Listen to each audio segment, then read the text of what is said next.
The Great Hall of Citadel Prime was the largest structure ever built by living hands. Its ceiling rose so high that clouds formed beneath the dome. Light came from floating crystals that drifted like lazy fireflies, casting soft shadows across the thousands of alien delegates who filled the chamber. Species from across the galaxy sat in their designated sections. Some breathed oxygen. Others breathed methane or chlorine, contained within personal atmosphere bubbles. A few did not breathe at all. At the center of this vast space stood a small platform. On it stood Ambassador, a human woman of 53 years with streaks in her dark hair and lines around her eyes that spoke of too many sleepless nights. She wore the simple blue uniform of the United Terran Diplomatic Corps. Compared to the towering aliens around her, she looked almost like a child. Above her, on a raised throne of living crystal, sat High Arbiter. He was one of the elder species who had ruled the Galactic Concord for 90,000 years. His body was made of shifting geometric shapes, like a sculpture of glass that constantly reformed itself. When he spoke, his voice rang through the chamber like struck bells. "The petition from the human delegation has been received," announced. "They request elevation from Tier 7 probationary status to Tier 5 standard membership. The floor recognizes Ambassador." Took a deep breath. She had practiced this speech 100 times. Everything depended on the next few minutes. "Honored members of the Concord," she began, her voice steady despite the fear in her heart. 200 years ago, humanity made first contact with your civilization. We were young. We were ignorant of the greater galaxy. We made mistakes in those early days, and we have worked hard to correct them." She looked around the chamber. Most of the delegates were not even watching her. Some were engaged in private conversations. Others appeared to be sleeping. The section, directly above the throne, regarded her with what she had learned to recognize as bored contempt. "In the 2 centuries since our admission to the Concord, humanity has followed every rule. We have limited our fleet to the prescribed numbers. We have restricted our colonies to 12 worlds, even as our population grew beyond what those worlds could comfortably hold. We have shared our technologies freely and have asked for nothing in return. We have also developed new technologies that we believe would benefit all conquered species. Our advances in medicine alone could extend the of 17 member species by significant margins. Our agricultural innovations could end food shortages on 300 worlds currently classified as famine zones." She paused, gathering herself for the crucial point. "We ask only for the opportunity to share these gifts. We ask for elevation to Tier 5 status so that we may participate more fully in the galactic community. We ask for the chance to prove that humanity can be a valuable partner to the conquered." Silence fell over the chamber. Then, slowly, leaned forward on his throne. His crystalline body caught the light and scattered it into rainbows across the floor. "The human ambassador speaks of following rules," he said. "Let the record show that in the past 200 years, humanity has committed 1,462 violations of conquered regulations. These include unauthorized weapons development, exceeding population limits on 7 of their 12 worlds, and conducting scientific research in 15 prohibited fields." Felt her heart sink. High Arbiter, those violations were minor administrative issues. Most were corrected within days of being reported. None posed any threat to conquered security or stability. "Minor," his voice dropped to a dangerous tone. "The conquered has maintained peace across this galaxy for 90,000 years precisely because we do not tolerate minor violations. Rules exist for reasons that young species cannot comprehend. The restrictions placed upon humanity are not punishments. They are protections, both for the galaxy and for yourselves." A murmur of agreement rippled through the elder species sections of the chamber. "Furthermore," the High Arbiter continued, "the technologies you offer are not gifts. They are threats. Your medical advances would disrupt population balances that have remained stable for. Your agricultural innovations would upset economic systems that countless worlds depend upon. Humanity does not understand the delicate balance of galactic civilization. You see problems and rush to solve them without considering the consequences. With respect, High Arbiter said, fighting to keep her voice calm, people are dying. Millions of beings across the conquered suffer from preventable diseases and avoidable famines. Surely the balance you speak of is not more important than their lives. The chamber went completely silent. Several delegates gasped, even realized immediately that she had made a terrible mistake. Rose from his throne. He was massive, nearly 4 meters tall, and when he stood, his crystal body blazed with inner light like a star about to explode. "You dare," he said, his voice filling the chamber like thunder. "You dare to lecture the conquered on the value of life. Your species has existed for less than 300,000 years. In that brief moment of cosmic time, you have waged constant war upon yourselves. You have destroyed your own environment. You have created weapons capable of ending all life on you, and you have come within minutes of using them. Twice." He gestured, and holographic images appeared in the air around. Images of human wars, human atrocities, human suffering inflicted by humans upon humans. "We have watched your kind for 2 centuries," continued. "We have seen your aggression, your impatience, your dangerous ambition. You are children playing with fire, and you demand to be treated as adults. The answer is no." High Arbiter, please, tried again. "We have changed, we have grown. You have hidden your nature behind diplomatic smiles and careful words, but nature does not change. Humanity will remain at Tier 7 status for another 1,000 years. Perhaps in that time, you will learn the patience that all civilized species must possess. Perhaps you will not. Either way, this petition is." He sat back down on his throne. The light faded from his body, and he waved one crystalline hand in dismissal. "This session is concluded." The journey back to Earth took 3 weeks by standard hyperspace routes. Spent most of that time alone in her quarters, staring at the stars and wondering where she had gone wrong. Her aide, a young man named Thomas, brought her meals and reports, but she barely touched either. The failure weighed on her like a physical burden. Billions of humans were counting on this mission. Billions more would be born into a galaxy that saw them as dangerous children, unworthy of respect or trust. On the final day of the journey, as the transport ship entered Sol system, Thomas knocked on her door. "Ambassador, there's a message from Parliament. They want to see you immediately upon landing." Nodded, she had expected this. No doubt they wanted to discuss what had gone wrong. Perhaps they would replace her. Perhaps that would be for the best. But when she arrived at the United Terran Parliament building in Geneva, she found something very different waiting for her. The chamber was full. Every representative from every human world was present, either in person or via holographic link. The Prime Minister himself, an old man named, met her at the door. "Ambassador," he said, taking her hand, "thank you for coming so quickly." "Prime Minister, I must apologize for the failure of the mission. I should have been more careful in my words. I should have." Held up his hand to stop her. "You did nothing wrong, Ambassador. The mission was never going to succeed. We knew that before you left." Stared at him. "You knew, then why send me at all?" "Because we needed to be certain. We needed to give them one final chance to treat us as equals." He gestured for her to follow him into the chamber. "Come, there is something you need to see." They walked to the center of the Parliament floor. The representatives fell silent as they approached. On a large screen at the front of the chamber, a recording played.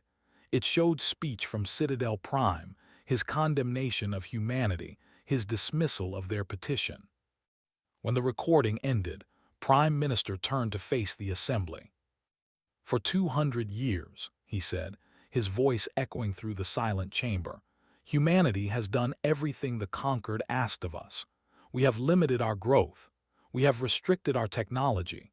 We have bowed and scraped and begged for scraps of respect from species who see us as nothing more than clever animals.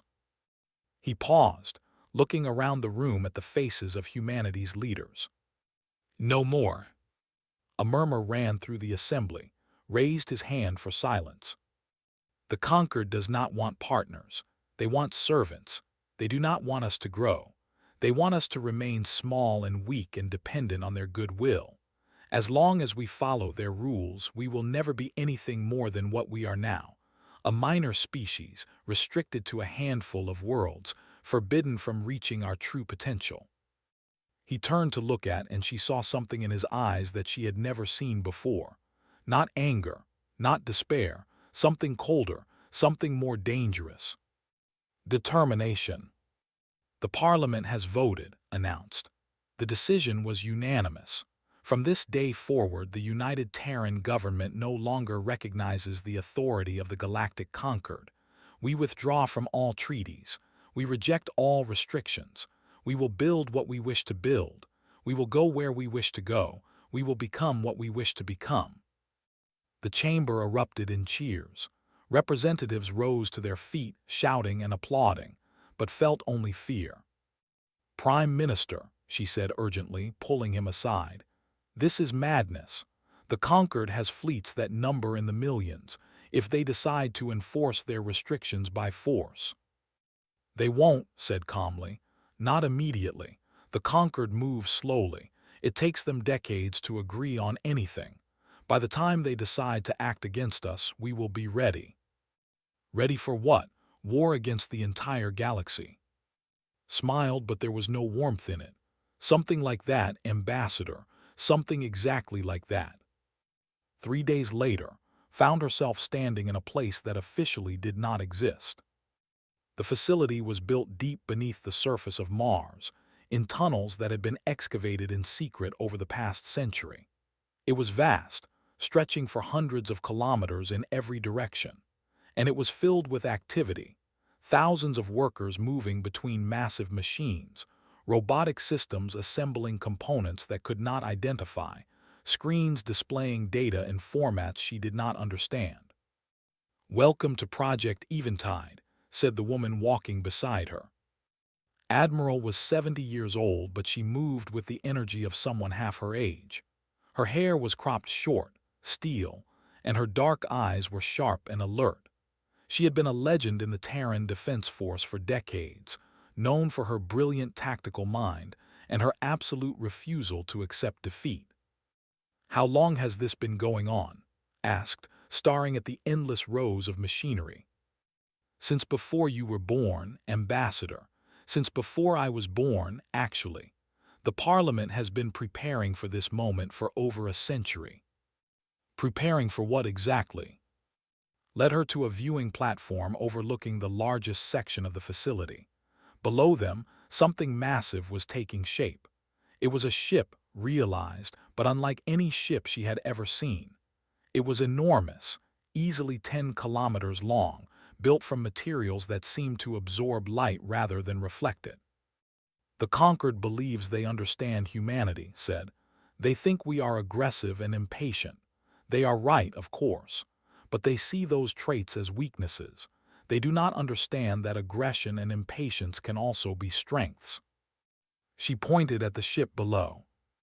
"That is the UTS Prometheus, first of her class. She carries weapons that the Conquered cannot imagine. She uses propulsion systems that violate what they believe to be the laws of physics.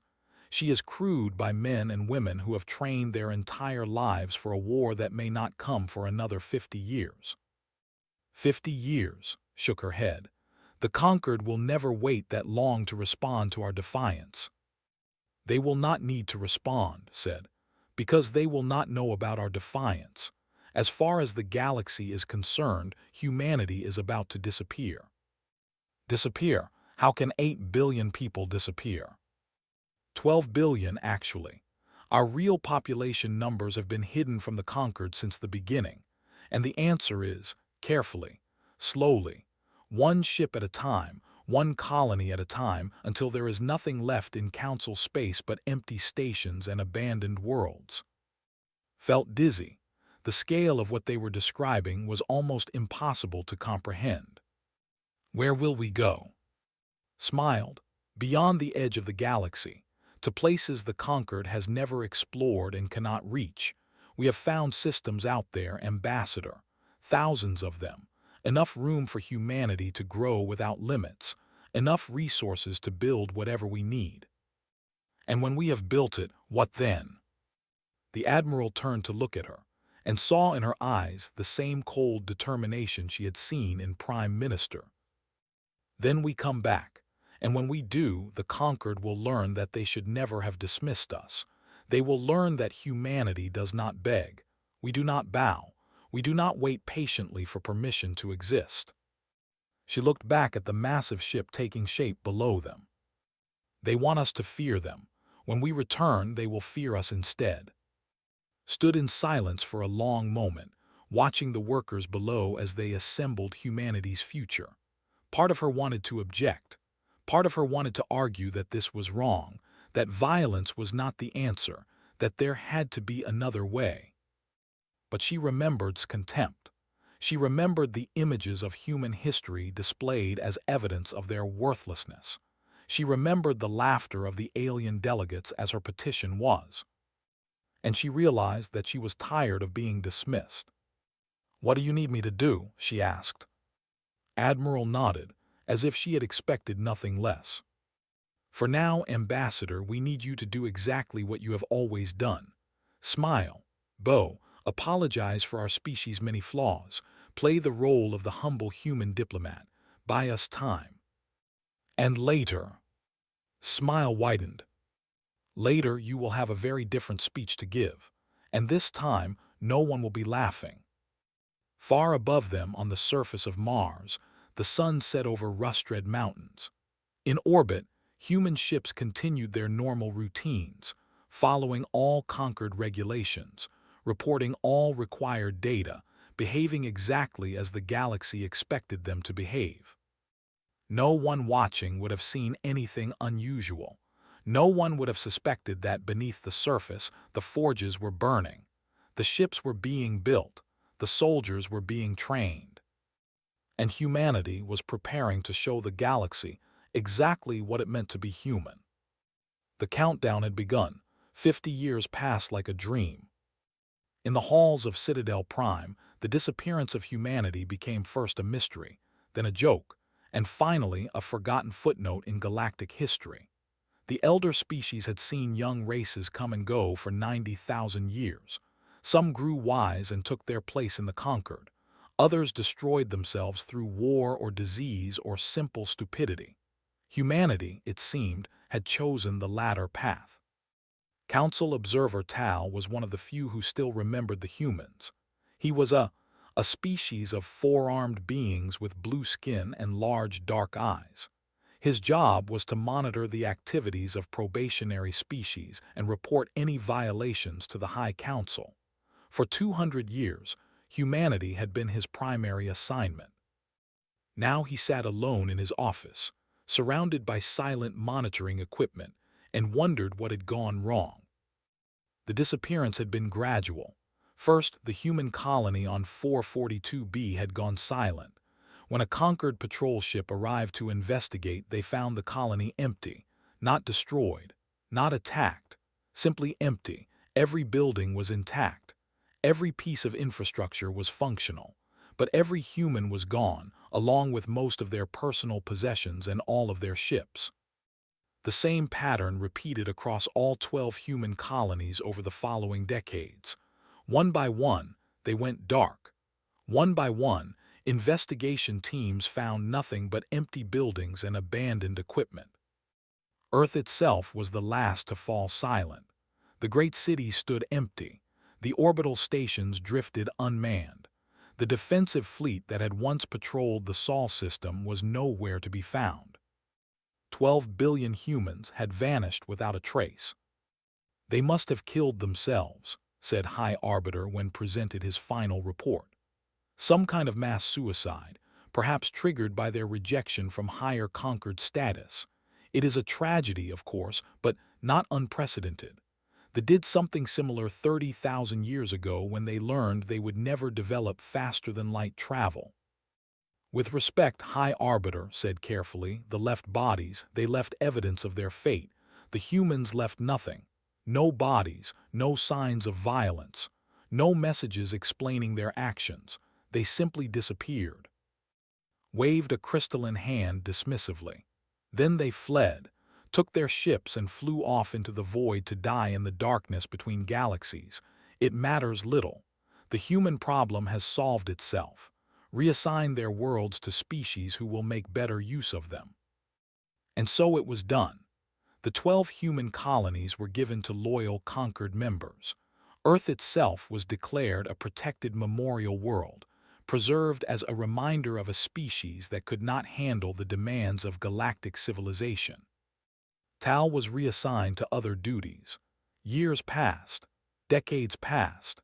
He rose through the ranks of the Observer Corps, eventually becoming a senior analyst responsible for monitoring hundreds of probationary species. But he never forgot the humans. And late at night, when his work was done and his colleagues had gone home, he would sometimes pull up the old files and look at the images of empty human cities, trying to understand. Where had they gone? How had they moved so many people without anyone noticing? And why did he have the uncomfortable feeling that the galaxy had not seen the last of them? Far beyond the edge of known space, past the thin scattering of stars that marked the boundary of the Orion Arm, in a region of darkness that no conquered ship had ever explored, humanity was not dead. Humanity was thriving. The first generation had called it the Exodus. 12 billion people, transported in secret over the course of 3 decades, traveling through uncharted space to reach a cluster of systems that human scouts had discovered centuries earlier. The journey had been hard. Many had died along the way, but those who survived found something remarkable waiting for them. 1,000 star systems, untouched by any intelligent life, worlds rich in resources, asteroid belts filled with rare metals, gas giants that could be mined for fuel, everything that humanity needed to build a new civilization, free from the rules and restrictions of the galactic conquered. They called their new home the Frontier. Admiral stood on the observation deck of Station Prime, the massive orbital habitat that served as the capital of human space.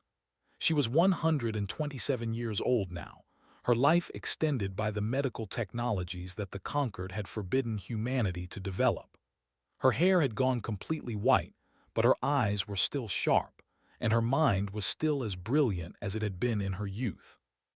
Through the viewport, she could see the fruits of 50 years of unrestricted development. Thousands of ships moved through the space around Station Prime. Some were freighters, carrying resources from the mining operations in nearby systems. Others were passenger vessels, transporting workers and families between the various stations and colonies. And some, the largest and most impressive, were warships. The human fleet had grown beyond anything the conquered could imagine. 20 primary fleets, each containing 10,000 vessels, hundreds of secondary fleets for defense and patrol, millions of support craft, and at the heart of it all, the dreadnoughts, massive ships, each 110 kilometers long, armed with weapons that could crack a planet in half. It was more military power than most species had developed in their entire history, and it had taken humanity only 50 years to build it. A young officer approached the admiral and saluted. "Admiral, you asked to be when the latest intelligence report arrived." "Thank you, Lieutenant." Took the data pad and began to scroll through the information. "How is the situation in Council space?" "Stable, Admiral. The conquered continues to believe that humanity is extinct. Our former colonies have been fully settled by other species. There has been no investigation into our disappearance for over 30 years." Nodded. This was expected. The conquered moved slowly, and once they had decided that humanity was gone, they had no reason to look further. The elder species were confident in their understanding of the galaxy. It would never occur to them that a young race like humanity could do something so unprecedented. Any word from our observers? Yes, Admiral. The latest reports indicate that the hegemony is preparing a major announcement. Our sources suggest it may be related to our former territories. His eyes narrowed. What kind of announcement?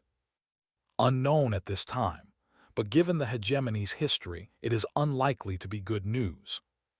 The Admiral dismissed the lieutenant and turned back to the viewport. They had always been the most hostile of the elder species toward humanity. They had pushed hardest for the restrictions. They had argued loudest against any elevation in status. If they were planning something related to human territories, it could not be anything good.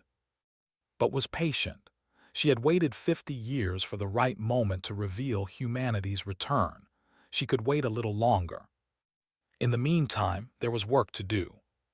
She walked through the corridors of Station Prime, nodding to the crew members she passed.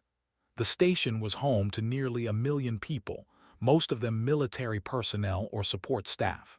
But there were also civilians, families, children, elderly people who had made the journey from Earth decades ago and had never seen there since. Sometimes wondered what they thought of all this. The endless preparation for a war that might never come. The sacrifice of comfortable lives on established colonies for a harsh existence on the frontier of known space. The knowledge that everything they were building was designed for a single purpose, to return to the galaxy that had rejected them and demand recognition. She stopped at a small memorial garden near the center of the station. It was a quiet place, filled with plants from Earth that had been carefully preserved and cultivated over the decades.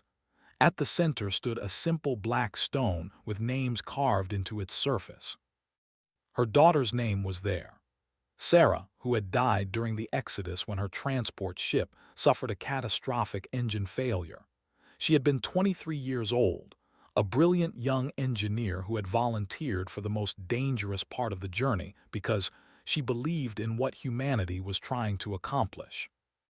Soon whispered to the stone, "We're almost ready. I promise you your sacrifice will not be forgotten." She stood there for a long moment, then straightened her uniform and walked on. There was no time for grief. There was only the mission. The Parliament of the Frontier met once a month to discuss the progress of humanity's great project. Representatives from every major settlement attended, either in person or via faster-than-light communication links that the conquered did not know were possible. Chancellor Wei, the elected leader of human civilization, called the meeting to order. He was a small man, soft-spoken, with an unremarkable face that gave no hint of the sharp mind behind it. He had been chosen specifically because he did not look like a threat. When the time came for humanity to negotiate with the conquered, he would be the friendly face that hid the iron fist. "We have several items on the agenda today," Wei began, "but I want to start with a report from Admiral on fleet readiness." Stood and activated the holographic display at the center of the chamber. A map of human space appeared, showing the positions of every fleet and major installation. As of today, we have achieved 98% of our target military capacity.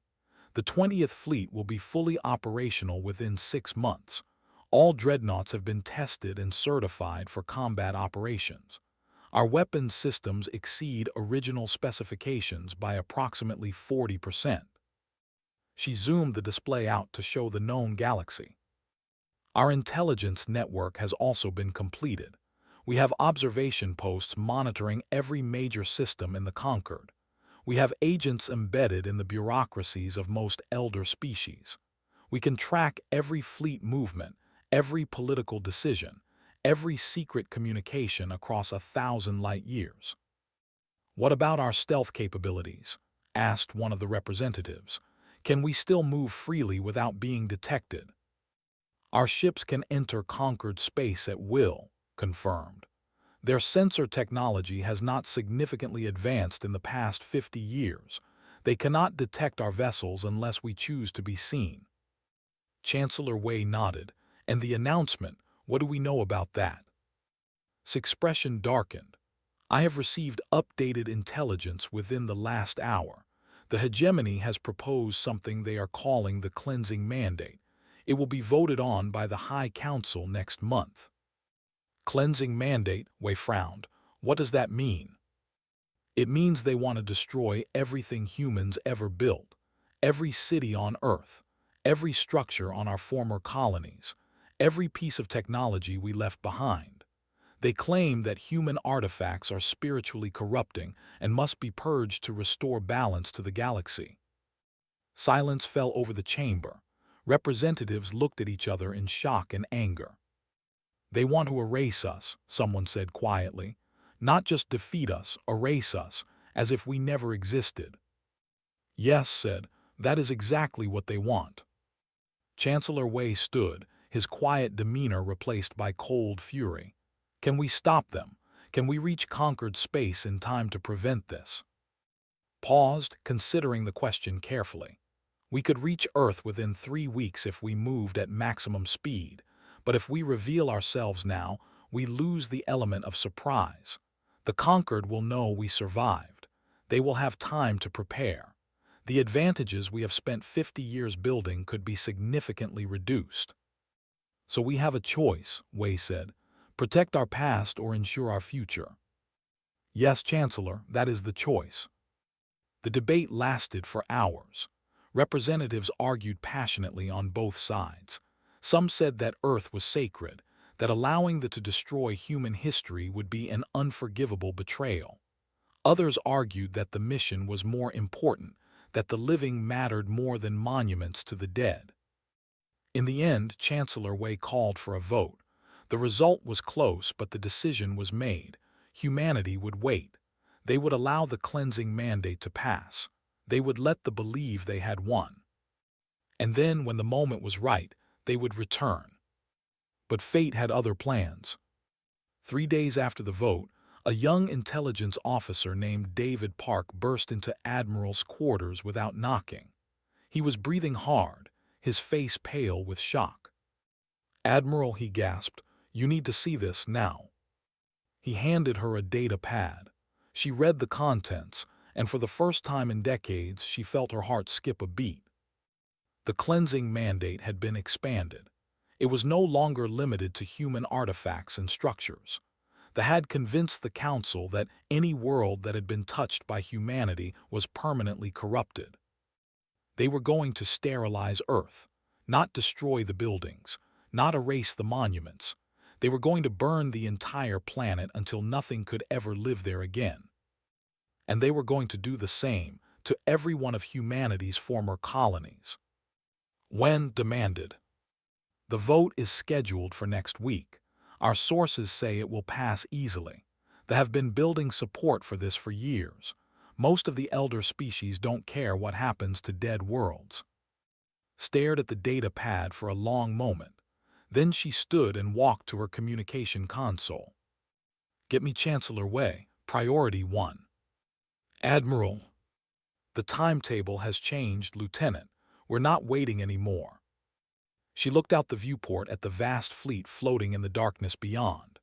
200,000 ships of war, built in secret, crewed by men and women who had trained their entire lives for this moment. It's time to go home. Across human space, the message spread like wildfire. On stations and colonies, in ships and settlements, people heard the news and knew what it meant. 50 years of preparation, 50 years of sacrifice, 50 years of waiting. The waiting was over. Within hours, the fleets began to move. 1,000,000 ships, carrying the hopes and anger of a species that had been dismissed and forgotten. They formed up in perfect formation and set course for the edge of the galaxy. For the border of conquered space. For Earth. Admiral stood on the bridge of the dreadnought Prometheus, watching the stars blur as the fleet entered. Around her, officers worked in focused silence, each one knowing the magnitude of what they were about to do. Admiral, her executive officer reported, all fleets have confirmed readiness. We will reach conquered space in 18 days. Time to Citadel Prime. 21 days, if we maintain current speed. Nodded, 21 days. After 50 years of waiting, it seemed like nothing at all. She thought about sitting on his crystal throne, confident that humanity was dead and forgotten. She thought about the delegates who had laughed when Ambassador begged for respect. She thought about all the species who had looked down on humanity as children, as animals, as a problem to be managed and eventually eliminated. Soon they would learn the truth. Humanity was not dead. Humanity was not forgotten. Humanity had spent 50 years in the darkness, growing stronger, growing smarter, growing angrier. And now humanity was coming home. The fleet flew on through the void, a river of steel and fire flowing toward a galaxy that did not know its doom was approaching. The thunder was coming, and when it arrived, the heavens themselves would tremble. The grand assembly of the galactic conquered had not seen such celebration in 10,000 years. Every seat in the great chamber of Citadel Prime was filled. Representatives from 4,000 species had gathered to witness what High Arbiter called the dawn of purity.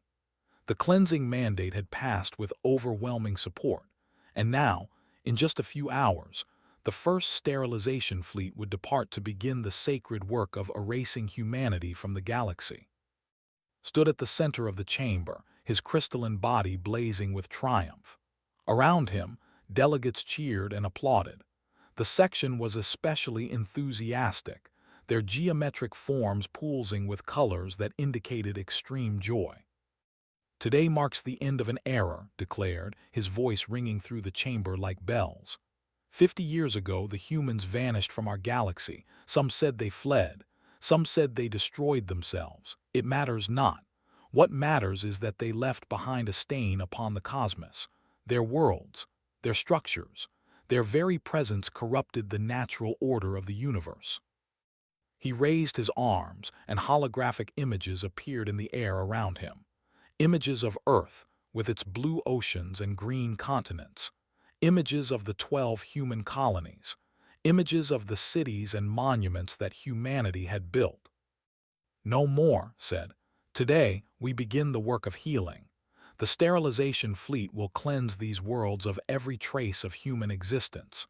The soil itself will be purified. The atmosphere will be renewed. And in time, these worlds will be given to worthy species who will treat them with proper respect. The chamber erupted in cheers once again. In the observer section, Tao watched the celebration with an uneasy feeling in his stomach. He had never liked the humans, not really. They had been difficult, argumentative, always pushing against the boundaries that the conquered had set for them. But this felt wrong. Destroying an entire species' legacy, burning their worlds until nothing remained, seemed excessive even for the... He shook his head, trying to dismiss his doubts. The High Council had voted. The decision was made. His job was to observe and report, not to question the wisdom of his superiors. But the uneasy feeling remained. At that moment, 3,000 light-years away, the human fleet emerged from. They appeared at the edge of conquered territory, in a region of space that contained no inhabited worlds and few sensor stations. This was intentional. Admiral wanted time to position her forces before the reveal. On the bridge of the Prometheus, she studied the tactical display with cold satisfaction. 20 primary fleets had made the journey. 200,000 warships, each one more powerful than anything the conquered possessed. They floated in perfect formation, dark shapes against the stars, waiting for her command. "Report," she said. "All fleets have arrived safely, Admiral," her executive officer reported. "No signs of detection. Conquered sensor networks remain inactive in this sector." "Good. Begin deployment according to Plan Alpha 7. I want every fleet in position within 12 hours. "Yes, Admiral." The ships began to move, spreading out across a vast region of space. Some headed toward the major trade routes that connected conquered worlds. Others positioned themselves near military installations and defensive stations. A select few, including the Prometheus and its escort fleet, set course directly for Citadel Prime. It was time. Ambassador II was 93 years old, but she did not look a day over 40. The same medical technology that had extended Admiral's life had done the same for her, preserving her for this moment. She was the great-granddaughter of the original ambassador, the woman who had stood before 50 years ago and been humiliated. She had been raised on stories of that day.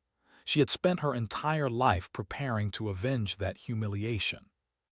And now at last her time had come. She stood in the shuttle bay of the Prometheus, watching the crew prepare her diplomatic vessel. It was a small ship, unarmed, designed to look non-threatening. The Conquered would see it and assume it was a mistake, a lost vessel from some minor species that had stumbled into restricted space. They would be wrong. "Ambassador," Admiral said, approaching her from behind, "are you ready?" "I have been ready for 50 years, Admiral." Nodded. "Remember the plan. You are not there to negotiate. You are there to deliver a message, nothing more." "I understand." "And remember that the moment you begin speaking, every ship in the fleet will receive the signal. By the time you finish, we will be in position. The Conquered will have nowhere to run." Smiled, and there was no warmth in it. Good. She boarded her shuttle and settled into the pilot's seat. The bay doors opened, revealing the endless darkness of space. Somewhere out there, beyond the stars she could see, was Citadel Prime. And on Citadel Prime was, celebrating his victory over a species he believed to be dead. He was about to receive a very unpleasant surprise. The celebration in the Grand Assembly was reaching its peak when the lights flickered. At first, no one noticed. The chamber was so vast and the delegates were so focused on their celebration that a brief dimming of the lights meant nothing. But then it happened again, and again, and suddenly every screen in the chamber activated simultaneously. The cheering stopped. Delegates looked around in confusion.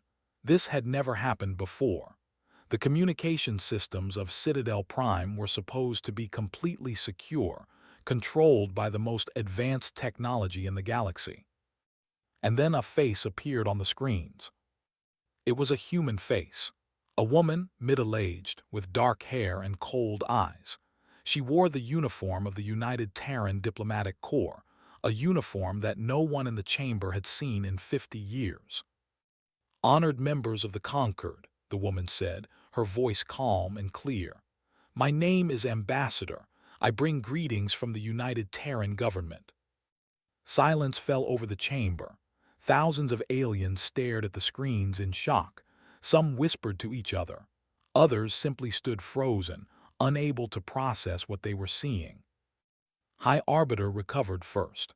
His crystalline body flared with angry light as he stepped toward the nearest screen. "This is impossible," he said. "The humans are dead. They destroyed themselves 50 years ago. This must be some kind of trick, a recording, or a holographic manipulation." "I assure you, High Arbiter, I am quite real," replied. Her image seemed to look directly at him, though she was speaking from a shuttle thousands of light years away. "And so are the 12 billion humans I represent." 12 billion, laughed, a harsh sound like breaking glass. "You lie. Even at their peak, the humans numbered only 8 billion, and they are all dead now, scattered dust in the void." "You underestimated us, High Arbiter. You always did. When you placed your restrictions on our growth, we simply stopped reporting our true numbers. When you forbade us from developing certain technologies, we developed them in secret. And when you dismissed our petition for equality, we decided that your opinion no longer mattered." The screens flickered and the image changed. Now they showed not just face but the space behind her.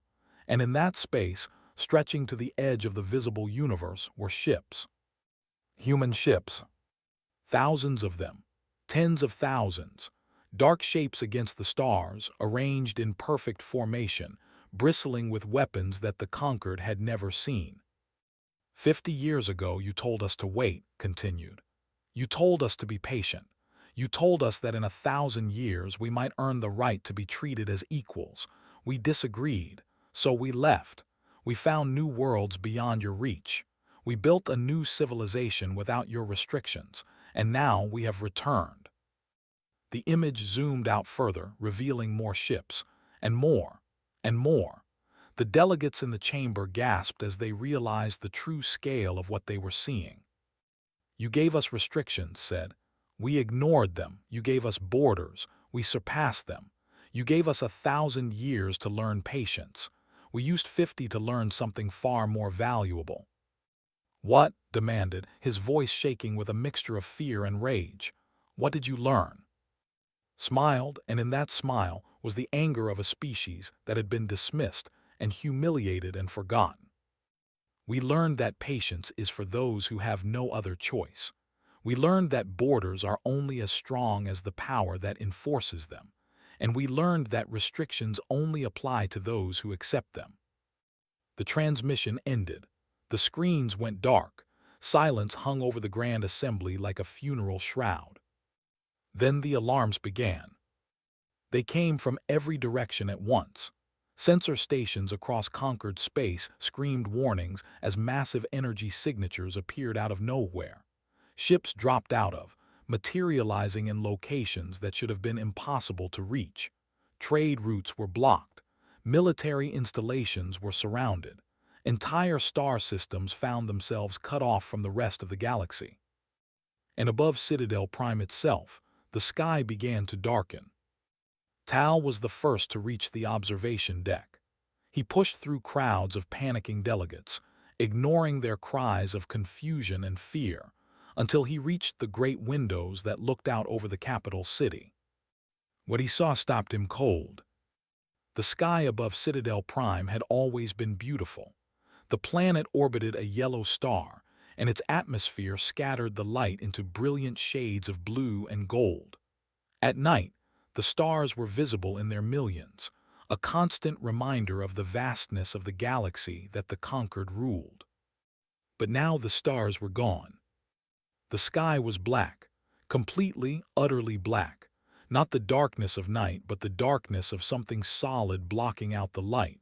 Stared upward, trying to understand what he was seeing. And then he realized. They were ships, human ships, so many that they blocked out the sun itself. They hung in orbit around the planet, arranged in precise formation, close enough that their hulls formed a continuous barrier between Citadel Prime and the rest of the universe. A fleet that darkened the heavens. Heard footsteps behind him and turned to see High Arbiter approaching. The leader moved slowly, his crystalline body dimmed, the light of triumph extinguished and replaced by something had never seen in him before. Fear. Impossible, whispered, staring up at the blackened sky. This is impossible. No species could build a fleet this size. No species could move this many ships without being detected. It defies everything we know about the limits of technology and logistics and... He trailed off, unable to finish the sentence. Said nothing. There was nothing to say. For 90,000 years, they had led the conquered with absolute confidence in their own superiority. They had dismissed younger species as children, incapable of matching the achievements of the elders. They had believed that the universe operated according to rules that they alone understood. And now, in a single moment, all of that certainty had been shattered. The communication screens activated again. This time, they showed a different face. An older woman with white hair and eyes like chips of ice. She wore a military uniform covered in medals and insignia that no conquered species could identify. I am Admiral of the United Terran Navy, she said. As of this moment, Citadel Prime is under human control. All conquered military vessels in this system are ordered to power down their weapons and await further instructions. Any attempt to resist will be met with immediate and overwhelming force. Found his voice. You cannot do this. The conquered has ruled this galaxy for 90,000 years. You are one species. We are 4,000. Even with your fleet, you cannot hope to defeat us all. Admiral's expression did not change. "You misunderstand, High Arbiter. We are not here to defeat you. We are here to deliver a message." "What message?" "The same message you delivered to us 50 years ago, when you dismissed our petition and called us children. The same message you delivered when you laughed at our ambassador and told her that humanity would never be worthy of respect. The same message you delivered when you voted to sterilize our worlds and erase our existence from history." She leaned forward, and her eyes seemed to bore through the screen directly into his crystal soul. "The message is this: you were wrong about everything, about who we are, about what we could become, about whether we would accept your judgment. You looked at humanity and saw a weak, young species that could be controlled and contained and eventually eliminated. You never imagined that we would refuse to accept your restrictions. You never imagined that we would leave. You never imagined that we would return." The Admiral straightened in her chair. "Well, High Arbiter, here we are. And now you have a choice to make. You can fight us, and we will destroy your fleets and burn your worlds just as you plan to burn ours. Or you can accept that the galaxy has changed, that humanity is no longer a probationary species to be managed, and that from this day forward we will be treated as equals." "And if we refuse?" Admiral smiled, and there was no mercy in it. "Then look up at the sky, High Arbiter. Look at the fleet that darkens your heavens, and ask yourself, do you really want to find out what happens if you refuse?" Looked up at the blackened sky. He looked at the delegates around him, thousands of representatives from thousands of species, all staring at him with fear and uncertainty. He looked at the screens, showing the human admiral and her cold, implacable expression. And for the first time in 6,000 years, he did not know what to say. The galaxy held its breath, waiting to see what would happen next. Above Citadel Prime, the human fleet maintained its position, patient and silent, a reminder that the universe had changed forever. And somewhere in that vast armada, Ambassador watched the chaos below and allowed herself a small smile of satisfaction. 50 years ago, her great-grandmother had stood in this very chamber and begged for respect. She had been mocked, humiliated, and dismissed. Today, no one was laughing. Today, humanity had finally come home. And the heavens themselves bore witness to their return. The standoff lasted 3 days. For 3 days, the human fleet hung motionless above Citadel Prime, blocking out the stars. For 3 days, the Grand Assembly remained in emergency session, delegates arguing and pleading and threatening while the sky outside stayed dark. For 3 days, the galaxy watched and waited, uncertain what would happen next. Admiral spent those 3 days on the bridge of the Prometheus, monitoring reports from across conquered space. The operation had gone exactly as planned. Human fleets had secured every major trade route, surrounded every significant military installation, and established blockades around every world that had voted in favor of the cleansing mandate. Not a single shot had been fired. That was the key. Knew that if humanity started shooting first, the galaxy would unite against them. Every species would see humans as the aggressors, the destroyers, the threat that the conquered had always warned about. But if humanity showed restraint, if they demonstrated that their power was matched by their discipline, then the narrative changed. It was no longer about a dangerous young species attacking the established order. It was about a wronged people demanding justice.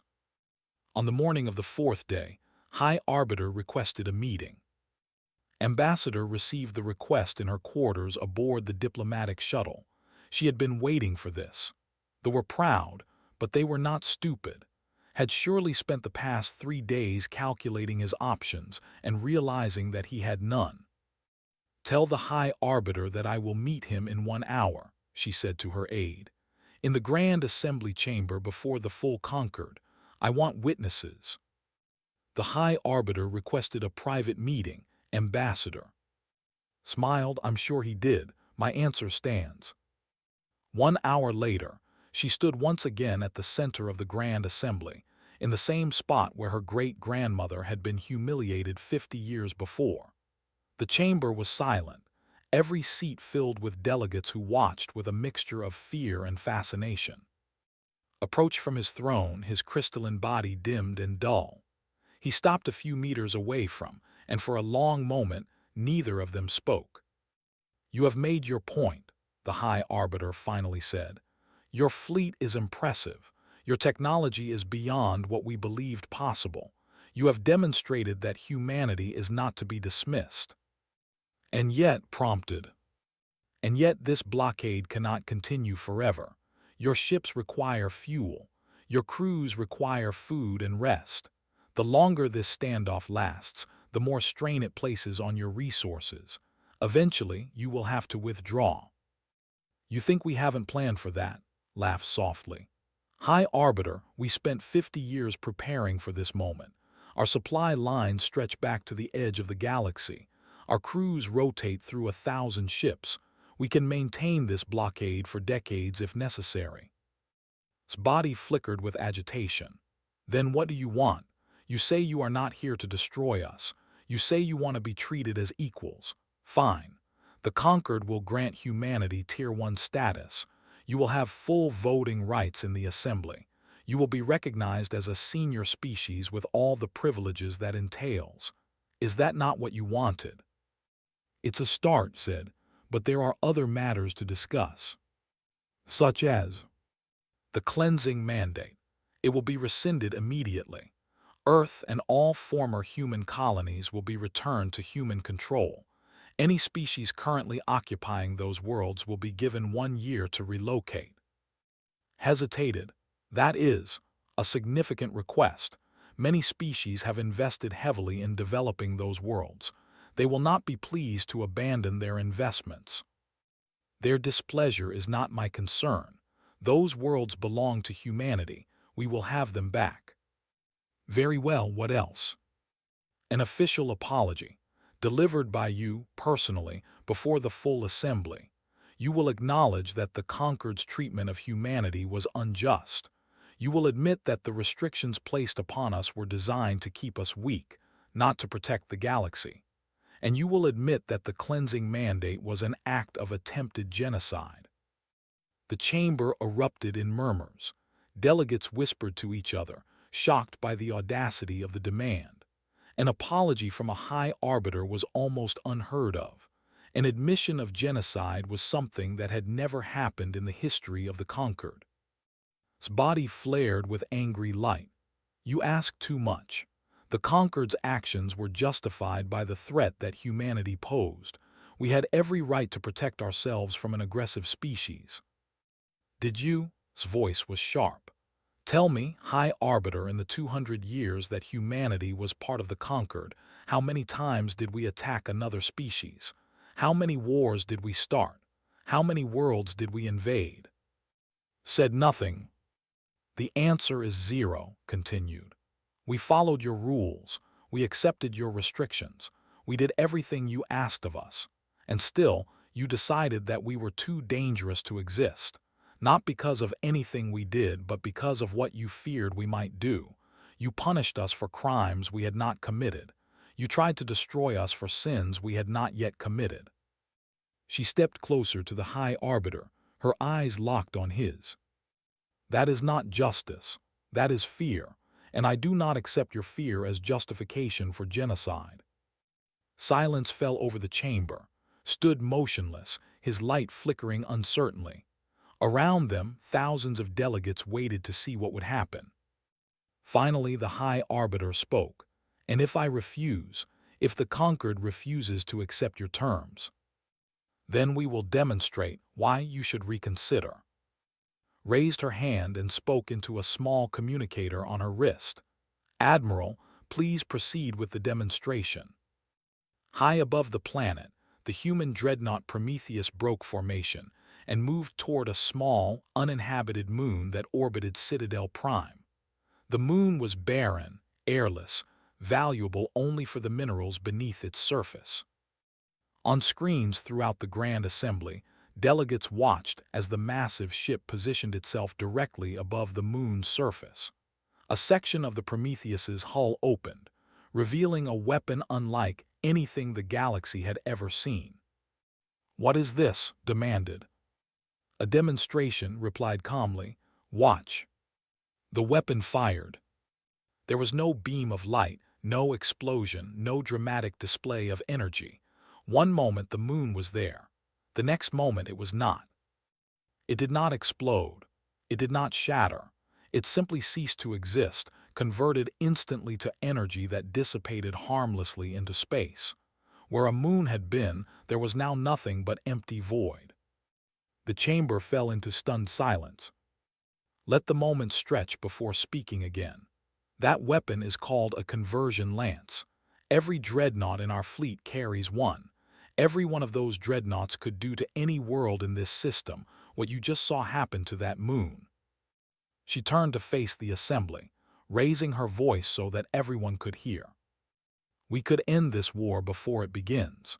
We could destroy every world, every conquered fleet, every species that ever voted against us.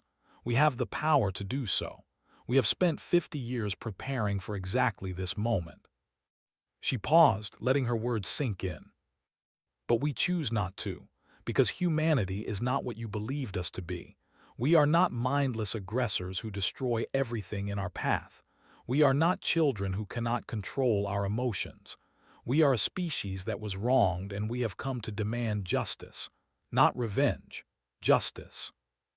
She turned back to, "That is what we want, High Arbiter. Recognition, respect. A place in this galaxy as equals, not as servants or probationers or threats to be eliminated. Give us that and this fleet will withdraw. Refuse and we will take it anyway. The choice is yours." Stood in silence for a long moment. Around him, the delegates of 1,000 species watched and waited. The fate of the galaxy hung on his decision. Then, from the corner of the chamber, a new voice spoke. "The High Arbiter does not speak for the hegemony." Everyone turned to look. A group of delegates had risen from their seats, their crystalline bodies blazing with defiant light. At their head stood Admiral, his younger brother and commander of the hegemony's legendary Prism fleet. "The humans have made a grave error," declared, striding toward the center of the chamber. "They believe that their fleet gives them the right to make demands. They believe that we will bow to their threats simply because they have weapons we cannot match." He stopped directly in front of, towering over her small human form. "They are wrong." Did not flinch. "Admiral, I wondered when you would make an appearance. You know nothing of war, human. You know nothing of sacrifice. You have hidden in the darkness for 50 years while the conquered maintained peace across the galaxy. And now you emerge with your fleet and your weapons and expect us to surrender. I expect you to see reason." "Reason?" laughed a harsh sound like shattering glass. "This is reason." He raised his hand and activated a communicator. "Prism Fleet, execute attack protocol Alpha. Target, the human flagship." In the space above Citadel Prime, portals opened. 600 warships emerged, their crystalline hulls gleaming as they moved into attack formation. The Prism Fleet was legendary, undefeated in 10,000 years of service. It had crushed rebellions, ended wars, and maintained dominance across 1,000 star systems. Smiled triumphantly. "You see, human, you are not the only ones with a fleet. The Prism Fleet has never been defeated. Your Prometheus may have impressive weapons, but it is only one ship. Let us see how well it performs against 600. Did not move. She did not show any sign of concern. Instead, she simply smiled. "Admiral, did you really think we did not anticipate this?" On the screens, the view shifted to show the space around the Prism Fleet. For a moment, nothing happened. Then, as if materializing from thin air, human ships began to appear. They came from everywhere. From behind asteroids where they had been hiding. From shadow zones where they had been running silent. From the dark space between worlds where no sensor could detect them. Thousands of ships, tens of thousands, surrounding the Prism fleet in a sphere of steel and weapons. 50,000 human vessels against 600. Admiral's voice came through the communication system, calm and cold. "We detected your signal the moment you sent it, Admiral. We have been listening to every secret communication in conquered space for the past 50 years. Every coded message, every hidden transmission, every whispered conspiracy." She paused, letting the words sink in. "Did you really think you could surprise us?" Stared at the screens, his crystalline body flickering with shock and disbelief. His legendary Prism fleet was surrounded, trapped. If the humans opened fire, his ships would be destroyed in seconds.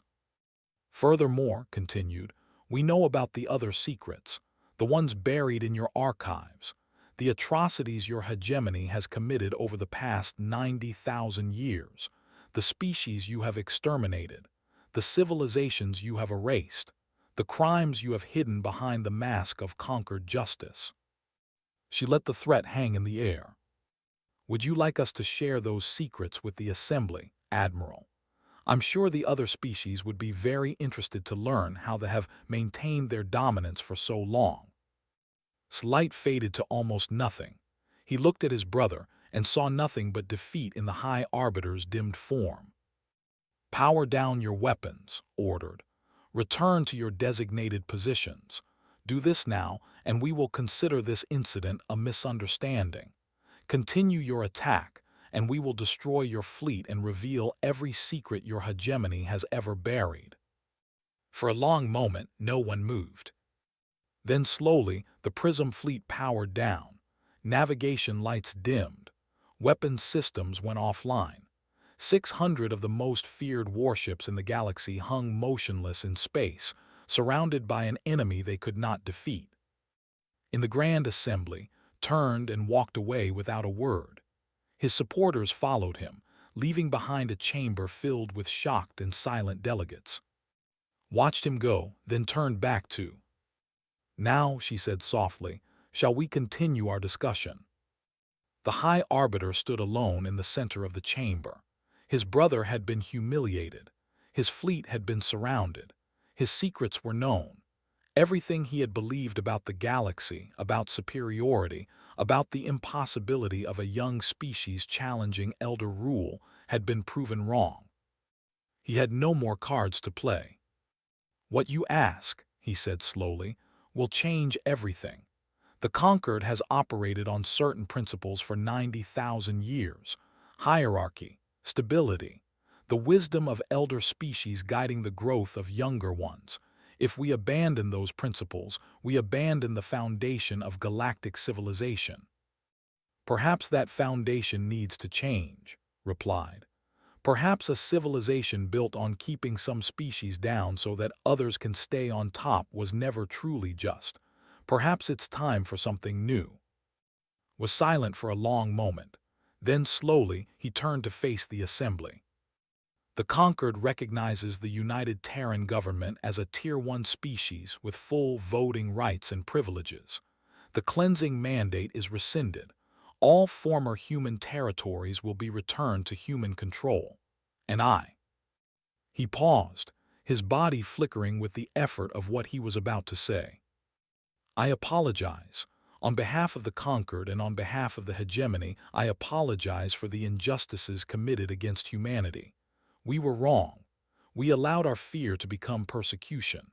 We allowed our pride to become cruelty, and we nearly committed an unforgivable crime." He turned back to, and slowly, for the first time in 6,000 years, High Arbiter bowed to another being. "I hope that you can forgive us." Stood in silence, looking down at the bowed form of the most powerful being in the galaxy. Around her, 4,000 species watched and waited.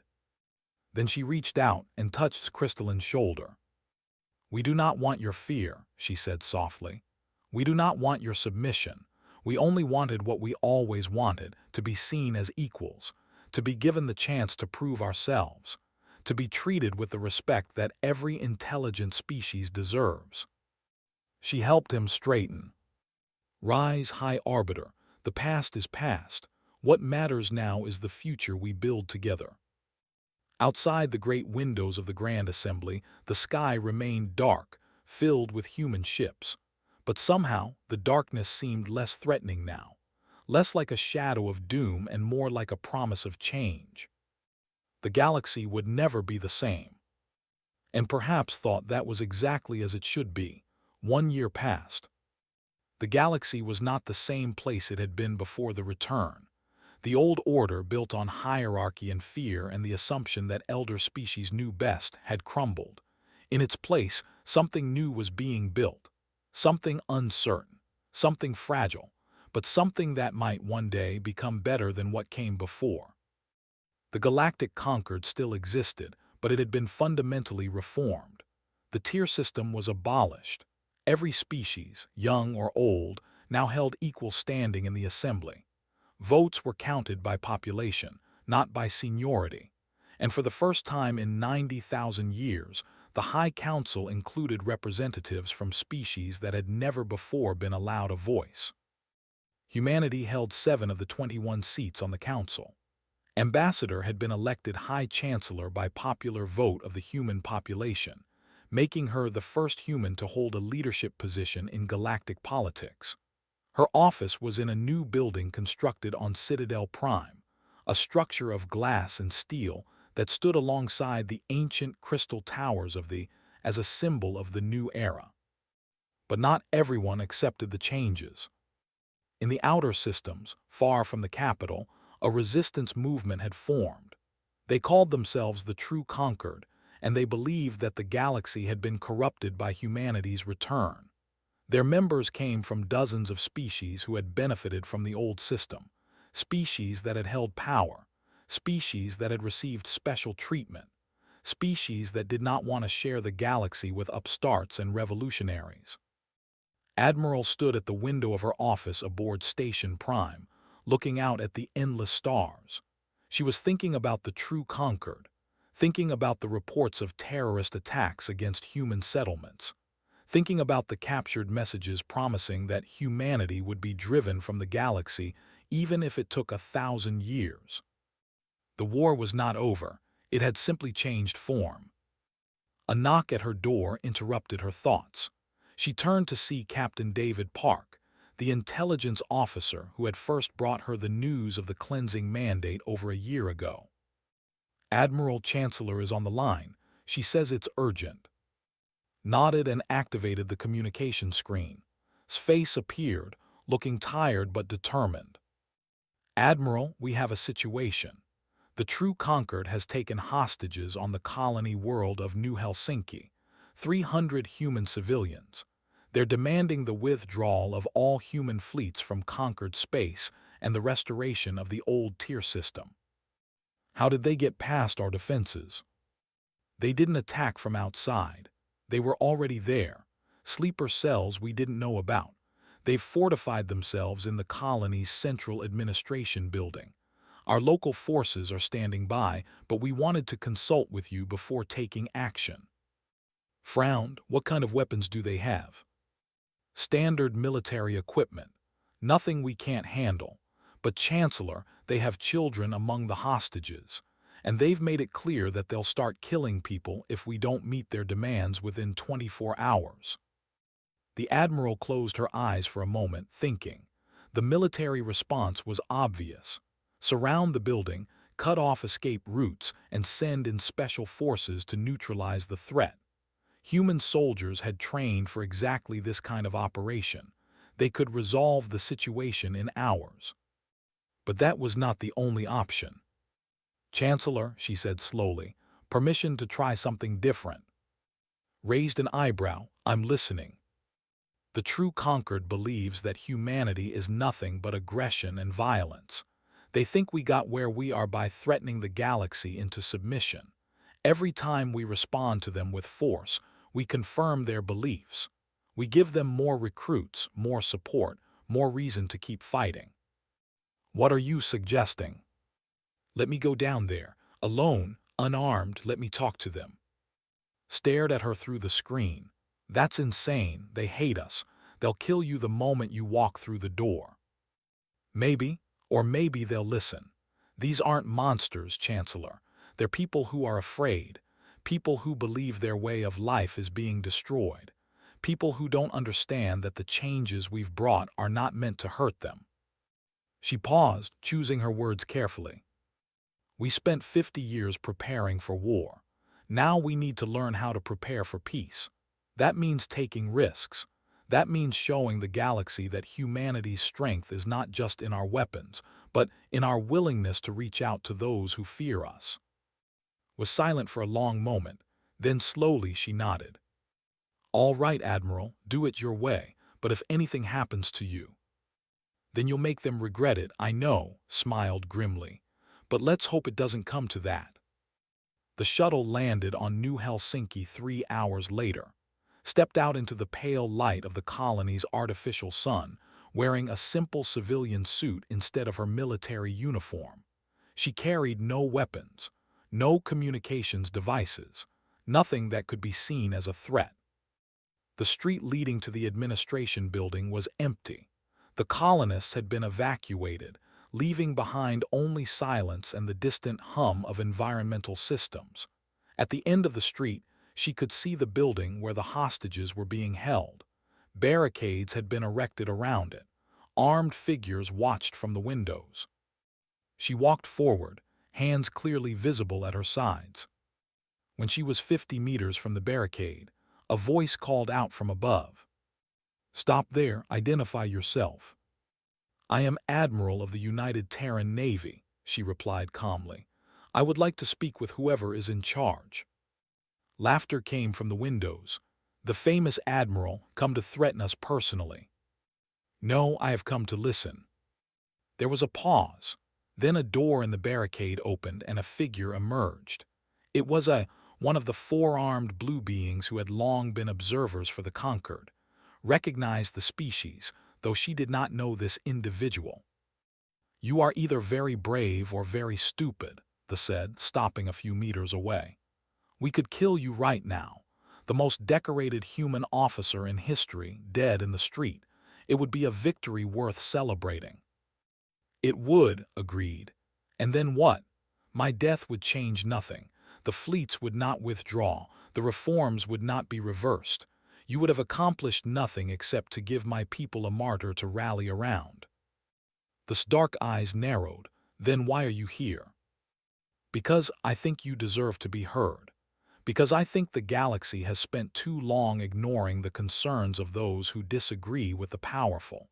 Because I believe that peace is built through understanding, not through victory. She took a step closer. Tell me what you're afraid of. Tell me what you think humanity has done wrong. Tell me what you want the future to look like. I promise to listen. I promise to carry your words back to the Chancellor and the Council. I cannot promise that you will get everything you want, but I can promise that your voice will be heard. They stared at her for a long moment. Then slowly, the tension went out of his shoulders. You are not what I expected. Few things are. He turned and gestured toward the building. Come inside, Admiral, let us talk. The negotiation lasted 18 hours. Sat in a bare room with the leaders of the true conquered, listening to their grievances. Many of their complaints were legitimate. The reforms had been implemented quickly, disrupting economies and social structures that had been stable for. Some species genuinely did not know how to function in a galaxy where they were no longer protected by special status. Other complaints were less valid.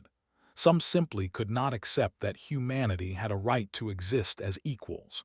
Some believed that the elder species were inherently superior and that the natural order of the universe had been violated. But listen to all of it. She asked questions. She acknowledged points where the true conquered had valid concerns. She explained, calmly and patiently, why humanity had done what it had done and what they hoped to achieve. By the end of the 18 hours, something remarkable had happened. The hostages were released. The weapons were surrendered. The leaders of the true conquered agreed to stand down and enter into formal negotiations with the Council. No shots were fired, no one died. When returned to Station Prime, She found Chancellor waiting for her. "That was incredible," said, embracing her. "I've never seen anything like it. You talked down a terrorist cell without firing a single shot." "They weren't terrorists," replied wearily. "They were frightened people who didn't know how else to be heard. The galaxy has ignored voices like theirs for 90,000 years. Maybe it's time we started listening." The negotiations that followed were long and difficult. The true conquered had many demands, and not all of them could be met. But compromises were reached. Transition support was offered to species struggling to adapt to the new system. Cultural preservation programs were established to protect traditions that were at risk of being lost. And a new office was created within the Council, specifically to address the concerns of species who felt marginalized by the reforms. Not everyone was satisfied. Some true conquered members rejected the compromises and continued their resistance. But their numbers dwindled as more and more species saw that humanity was willing to listen, willing to adapt, willing to build a galaxy that worked for everyone rather than just for themselves. The change was slow, the change was imperfect, but the change was real. On the first anniversary of humanity's return, Chancellor addressed the galaxy. She stood on a platform in the Grand Assembly, surrounded by representatives from thousands of species. Above her, through the great dome of Citadel Prime, the stars were visible once again. The human fleet had withdrawn months ago, its mission complete. "1 year ago," she began, "humanity returned to a galaxy that had tried to erase us. We came with weapons that could have destroyed everything in our path. We came with anger that could have burned across 1,000 worlds. We came with every reason to take revenge on those who had wronged us." She paused, looking out at the sea of alien faces. "But revenge was never our goal. We did not return to conquer. We did not return to dominate. We returned because we believed that we had a right to exist. We believed that we deserved to be treated as equals, and we believed that the galaxy could be better than it had been." She smiled, and there was warmth in it now, not the cold satisfaction of victory. "We were right. The galaxy can be better. It is better now than it was a year ago. Not because humanity forced change upon unwilling species, but because we showed that change was possible. We showed that power does not have to mean oppression. We showed that strength can be matched with mercy, and ambition can be balanced with compassion." She raised her hand, gesturing to the delegates around her. "We are all equal now, human and every species, young and old, strong and weak, has a voice in this chamber. We do not always agree. We do not always understand each other, but we are learning. Day by day, we are learning what it means to share a galaxy." Her voice grew softer. 50 years ago, my great-grandmother stood in this chamber and begged for respect. She was dismissed. She was humiliated. She was told that humanity would never be worthy of a place among the stars. Today, I stand where she stood and I say this: we were always worthy. Every species is worthy. Every voice deserves to be heard. Every life deserves to be valued. She looked up at the stars above. "We call ourselves the Galactic Conquered. Let that name finally mean something. Let us be truly united, not by fear, not by force, but by the understanding that we are all travelers on this cosmic journey together. The heavens are vast enough for all of us. Let us walk among them as equals." Far from Citadel Prime, on a small world that humanity had named New Eden, Admiral stood in a quiet garden. She had retired from active service 6 months ago, after the situation with the true conquered had been resolved. The doctors told her that even with life extension technology, her body was finally showing its age. 128 years was a long time, even by the new standards. It was time to rest. But she did not feel restful. She felt tired, yes, but also something else, something she had not allowed herself to feel in decades: peace. The garden was simple. Flowers from Earth grew alongside plants from a dozen alien worlds. A small stream ran through the center, its water clear and cold. Birds sang in the trees, descendants of species that had been carefully preserved during the Exodus. At the center of the garden stood a monument. It was black stone, polished smooth, covered with names. Thousands of names, millions of names. The names of every human who had died during the 50 years of exile. People who had given their lives so that humanity could survive and grow and one day return to the galaxy that had rejected them. Walked slowly toward the monument. Her joints ached with each step, but she did not mind. Pain was the price of living long enough to see your dreams come true. She stopped before the stone and reached out to touch a single name. Sarah, her daughter, 23 years old when she died, her transport ship torn apart by an engine failure during the Exodus. She had believed in the mission so strongly that she had volunteered for the most dangerous assignment. She had died never knowing if her sacrifice would mean anything. "We made it," whispered, her fingers tracing the letters of her daughter's name. "We came home. The galaxy knows who we are now. They respect us. They listen to us. Everything you believed in, everything you died for, it mattered." She stood there for a long time, remembering Sarah's laughter, remembering her determination, remembering the day she had said goodbye, not knowing it would be the last time. "I wish you could have seen it," said softly. "I wish you could have been there when we blocked out their sun. I wish you could have seen their faces when they realized we had won." She smiled through the tears that rolled down her weathered cheeks. "But I think you knew. Somehow, I think you always knew. You believed in us even when the galaxy didn't. You believed that we could be more than what they said we were. And you were right." She her hand from the stone and straightened her back, ignoring the pain. "Rest now, my daughter. You have earned it. And know that wherever you are, whatever comes next, you are not forgotten. None of you are forgotten. Your names are carved in stone and written in the stars. Your sacrifice made everything possible." She turned and walked slowly back through the garden. Above her, the sky was filled with stars. Some of those stars were orbited by human worlds now. Others were home to alien species who had once been enemies and were now slowly becoming friends. The galaxy was not perfect. It never would be. But it was better than it had been. And it would keep getting better year by year, generation by generation, as the species of the conquered learned to live together in peace. That was humanity's true victory. Not the fleet that had darkened the heavens, not the weapons that could destroy worlds, but the hope that maybe, just maybe, the future could be better than the past. Walked on through the garden, an old woman at peace, content in the knowledge that she had done her duty. Behind her, the memorial stone stood silent and still, its names gleaming in the starlight. A promise kept. A sacrifice remembered. A new dawn begun.